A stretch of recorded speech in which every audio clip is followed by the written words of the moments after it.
stop, please stop, please stop.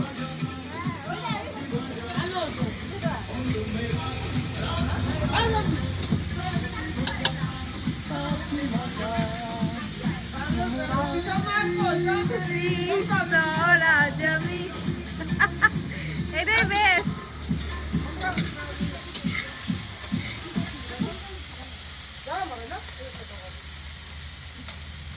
ওই রান্না হয়ে গেলে মামি তখন আসবে না।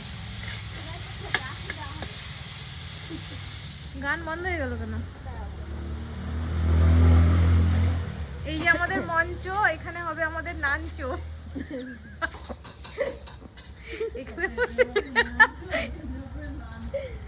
মানে নাচ, ওটা বুঝে নিতে হবে। নাঞ্চ মানে নাচ, মঞ্চ। কোথায় কোথায়? আমাদের সন্দীপই আজকে একাই 100। ওই আজকে রান্নার দায়িত্বে ফুল।